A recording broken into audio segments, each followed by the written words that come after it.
Are you tired of rejecting Monkey? Are you tired of rejecting Godhood?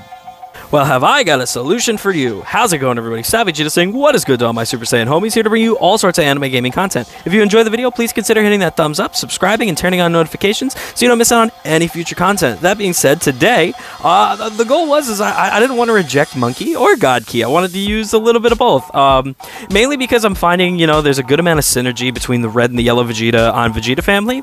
And so that kind of made me, get a little thinking, like, well, what could I do to kind of maybe hodgepodge SSJ4 and God Key a little bit, see what we could do. It's just like a regular Saiyan team. There's plenty of Saiyan buffers. Originally I had double defensive buffing. I had the purple ROC Vegeta as well as Angel Vegeta to just give a lot of tankiness, but I just decided at the end of the day that I wanted the purple SSJ4 Goku to be doing a bit more damage and a bit more tanking, so I figured Zenkai buffing him would be the better choice than having all defenses for everybody, because they're still all getting the Z ability, and they're just losing out on some strike defense, but they are gaining some blast attacks, so it kind of works out for the blue Goku and for the red Vegeta. So it was kind of like, all right, you're giving up a little bit of defensiveness for offensiveness, and I was okay with that, because again, at the end of the day, my defensive pivot was actually not the blue Goku but the purple SSJ4, especially with his his health recovery when he switches in. He just worked out to be the better tank. So yeah, without further ado, we're gonna hop right into it. These guys, like I said, they synergize really, really well, like a lot better than I would have thought. And that's mainly because, they synergize well on their respective family teams, so you kind of just throw in a couple of decent Saiyan buffers, and they run pretty well. Yeah, without further ado, let's hop into the matches. So starting off the video, we've got a matchup against Zero Mortal Plan, and that's pretty cool. And we're going to start off by doing the same exact thing, going for a green card, trying to catch one another in a stop clock early on. Doesn't really work for either of us, so we're just going to start drifting around, see what we can do.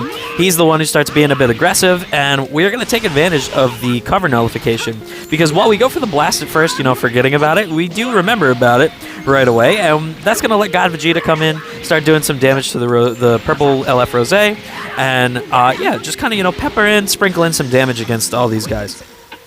So here we're going to go for the taps, but we do end up overextending because, I am a dum-dum, and it is what it is. But that does give us an opening to fire off this blue card and do a very solid chunk of damage to easily his most threatening unit on the team. If I can get this green boy out of the way, I feel a whole lot better. I don't know about y'all, but every time I see this guy on the field, doesn't matter if he's 2 stars, I am immediately of the mindset that he needs to go. My mans needs to be off the field. So we're going to bring in the purpley boy again, and right here we're going to see, just why for 7 easy payments of 1,000 Chrono Crystals, he is one of the just chef's kiss of a Zenkais. I really love how they did this guy. Seriously, him and the Vegeta, they both were done so well. GT really needed some love. So the fact that they made them, so versatile, so useful, and really just improved upon their kits, as opposed to, giving them just like kind of here or there damage passives. They really gave them some stuff that they needed. Especially, giving him the versatility of not only having those buffs for GT itself, but to be able to tank damage as well as he does, to be able to nullify cover change, to be able to nullify endurance. I mean, up until this point, he's sitting in the red health, and I'm going to bring in a unit with type disadvantage to tank this ult. That's how well he was taking all that damage up until now. And even with that, because of how outdated Rose is at this point, the red one, the yellow Vegeta, as you guys can see, he's sitting pretty. He's going to have no problems whatsoever. So right there, he ends up wasting his little vanish right there. We go for a nice little tap clash, and for once in my life, I actually win, because, all these little interactions, God forbid I actually be decent at them, because, God forbid I actually be decent at the game that I make content for. All right, we're going to go in right there. We're going to take care of the most dangerous threat on his team, and these are looking a lot more comfortable. We don't have the reaction speed to react to his tackle, but, we're sitting pretty at this point. Things are a lot more comfortable. We're able to catch him on the SSJ4 Vegeta switch in, but he does catch us with Rose, and at this point, he's going to go for the follow-up, and I'm going to bring back in the purple SSJ4, just kind of trying to preserve the red Vegeta as long as possible, kind of figuring he's going to be a bit of an ace at this point. And even still, we're able to do this really interesting interaction with this tap clash, and that's going to let us go for a rush clash on top of it, which definitely threw him off, as you can see, with his 758. This guy was clearly not expecting it. Clearly, he was trying to rush right away. Our taps just registered first, and with 70k HP, we are sitting pretty. And even still, had he landed the rush, he would have landed it on, you know, the pretty much dead SSJ4. Wouldn't have been too big of a deal, but instead, it works out in our favor. We win the clash. Our low HP boy is able to fire off a couple of strikes. They fire off his ult, take care of LF Rose, and just make this a significantly more comfortable endeavor. We're able to get out of that strike, and, you know, we're going to lose the purpley boy. Not a big deal, because right here, we're going to bring in the SSJ4 Vegeta. We got a green card, and that'll let us match up perfectly to his blast cards and just end it out, because apparently people don't like to watch the ults when they lose. Next up, we got ourselves a fun little God Key team right here. Let's see what we can do against it. My dude calls my bluff straight away and pulls out the, whatchamacallit, pulls out the blue guy. I didn't know if he was going to bring out the blue guy to start. I had a weird feeling that, like, Vados was going to be there or something. And I was really trying not to waste SSJ4's cover nullifications with his, you know, just being out on the field to start, you know, because I didn't want to waste the Vanish switch out of him right away, and then, you know, we lose one of the times where he can do that. So he catches us right away. I didn't think he was going to go right away. I was kind of waiting for him to sidestep right there, but he didn't do that. He just goes for it right away. He catches us, starts doing some damage, and it's, you know, it's all right. It's not the worst damage that we can see. Gain some of it back, and now all of a sudden things are starting to get bad for our boy Vegeta. He's just taking way more damage than we would like. So we're going to go forward. Going to get the Vanish right there thanks to the blue card he's got, and just kind of start blasting away on Vados. He's going to run away right there, and we're going to bring in the red Vegeta, which is great because right there we can just fire out the ult and see what we can do. However, he's already got the blue Goku back, so, you know, it is what it is. We'll fire off. We can do what damage we can do. Not much to the blue boy, but, you know, it's still pretty nice, and he is immune to the feint, so whatever. But at this point, we're going to be able to bring in the purple boy once again, get the card draw speed, and right here, we're able to get the Vanish. Now, I had thought it was a PV, which, you know, gets me caught. That's just me being stupid, as per usual. And he's going to go for the rush right here, which just makes things not so great. You know, but we're going to go for the strike card here, just figuring Strike-U probably makes the most sense. It's going to be one of the two basic cards. You know, he's probably going to go for damage, and that's exactly what happens. We're able to guess the rush, and things go well for us. He is going to destroy the hand, nullify his type disadvantage, which is fine. We'll see what we can do. And once again, Yellow Vegeta is just going to be at the mercy of this dude. So we're going to bring in the red Super Saiyan 4 Vegeta, despite not having type advantage, and he's going to bring in Vados to heal. You know, no big deal. Doing some schmoovy schmoves. We got a clip loaded up just fine for my girl. And then this is going to be the end of that Healy Heals bitch. She's just going to go straight to the grave. So at this point, I'm not necessarily, you know, too worried, but we are going to try and prioritize keeping my boy Red Vegeta around because Champa-sama is just a nightmare. So at this point, we're able to catch him on the switch-in Vanish and just start going to town. We're going to fire in the Rashu because, you know, what else could we do? Now, at this point, I figure he's thinking I'm probably going to go for a basic card too. I go for the green card because we did want to get the damage in for that blue card. If nothing else, you know, he had already used his heal and main to nullify his type, so I just figured just get him as low as possible, even if we end up getting guessed, but he doesn't guess us, which ends up being just my compliments to the chef, and things are looking a lot better right here. He can do whatever damage he wants to our boy Yellow Vegeta right here.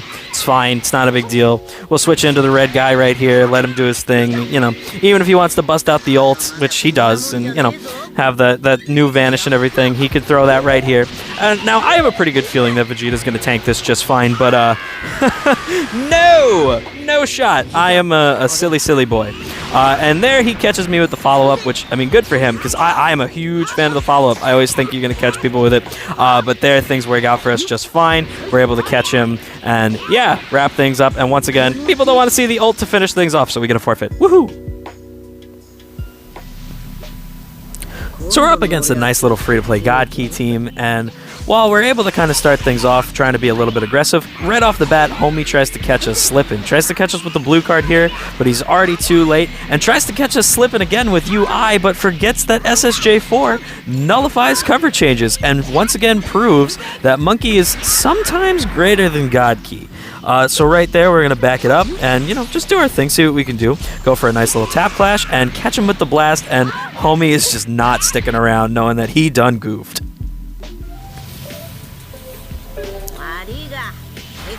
So we're up against a future team, and for whatever reason, I decided to go for a tackle, just noticing he was drifting back. Didn't necessarily know if he was going to have the reaction time to go for the strike, but, you know, just took a gamble there. He's going to switch in the green Goku Black, and that's fine, because we didn't have any other cards in our priority, so, you know, it is what it is. And he's able to capitalize on a tackle there, but we are able to catch him in a sidestep. Just a nice small little wait and switch in. Works out perfectly, and the purple SSJ4 is really just going to go to town. He's just going to start doing work. And we've already got 6 Dragon Balls, which is just obscene. So at this point, you know, yeah, we're sitting there. He's healing up a little bit. And yes, he's going to catch us. And I'm just thinking, all right, bring in the Vegeta. It doesn't matter if we land a cross-arm guard or not. Just need someone to tank a little bit. And right here, we're actually going to end up rushing these. Even though he's the weakest member of the team, I'm sort of thinking to myself, you know, I've got the purple SSJ4. He'll take care of the green Goku Black, not a problem. And this is really kind of just, you know, what I'm prioritizing. I'm prioritizing keeping my purple SSJ4 alive as opposed to taking out his green Goku Black. It's just something I figured, you know, I could take care of after the fact, not necessarily a problem. I'm going to try and catch him with the stop clock, as well as, you know, just popping the main. Going to cancel out that blue card, you know, just kind of getting ticky-tacky, getting frustrating at this point, because I'm sure it was frustrating for him to lose a unit early on, even though it was, you know, technically his weakest unit on the team. So right here, we're at the mercy of Goku Black being freaking Goku Black to do his endless combos, you know.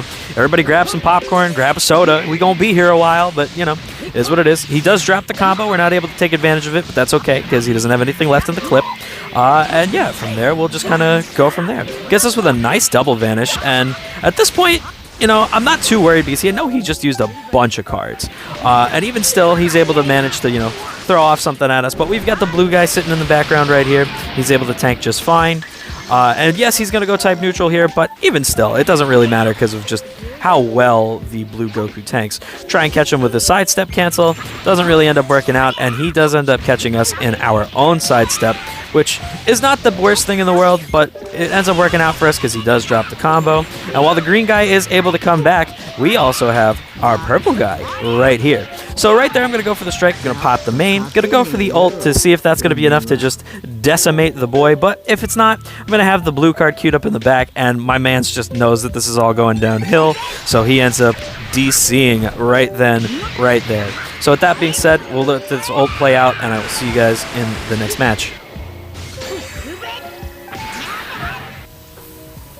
So last but not least, we're up against all Broly. We're up against my son. I love it. I love to see it, especially because I just love to see not only my son LF Broly being ran at high stars. I love seeing the yellow Broly as well because he's so underrated. He's not amazing. He's definitely not the best option for any of his teams, but he does put in work, and I still really love using him, especially on this all Broly team. This is one of my favorite teams to personally just run when I'm playing off camera. So he does catch us in a tackle. We're kind of just drifting around. We're playing chicken at this point, trying to figure out what the other's going to do, and he's really doing some solid damage to the God Vegeta. Thankfully, he does have his little passive that lets him heal up a bit, but he does catch us with a green card, and so I'm just going to switch in Purpley Boy here, figuring, you know, he's going to tank this damage the best, especially because he's coming in on a switch in, and we're just going to, you know, kind of do our thing, see if we can catch him drifting around and whatnot. We're able to catch him drifting forward, which is great, and here, I'm not necessarily sure if he forgot we nullify cover changes, but I really think it was just him trying to match up colors at the end of the day. So he's going to bring in Broly to try and catch us once again, but we do catch him with the blast, and for whatever reason, I end up wasting the double vanish here because I'm just trying to do as much damage to the Broly as possible at this point.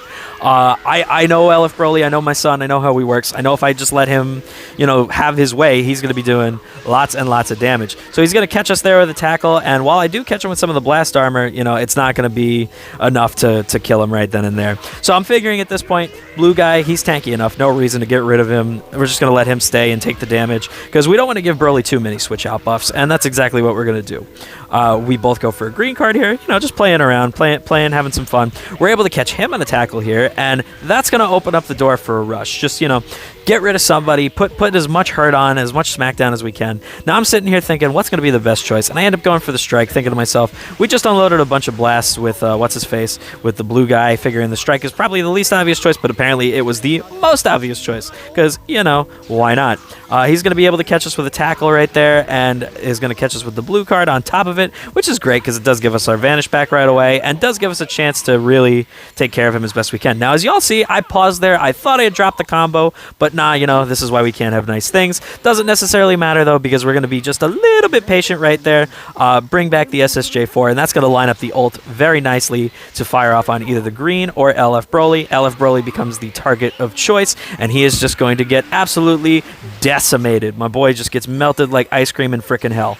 So we fire off the blue card here, and while he's locked in, for whatever reason, I go for a sidestep, and that's going to end up costing me this guy right here. The blue Goku is just going to get rushed because I'm thinking to myself, he's not going to go for a green card. We see the green card right here in the rush. I'm thinking, okay, he can't possibly have 2. But no, he had 2 because why not? We can't have nice things in this world. Things just aren't allowed to go Stavi's way. But it's whatever. It is what it is. We're still looking pretty good. We're able to catch him in a sidestep with the blast right here, take care of this yellow guy, and things are looking significantly better. So while I'm going to go for a tackle here, and he's going to be able to catch us, we see he's not going to go for the sidesteps. It's just a matter of time at this point because purple SSJ4 is sitting pretty. So for me, what I really enjoyed about this team was just the how well they ended up synergizing with one another despite the Z abilities. I think it's really worth your time if you guys want to consider running them. They were a lot of fun. I'll see you guys in the next one. Peace out.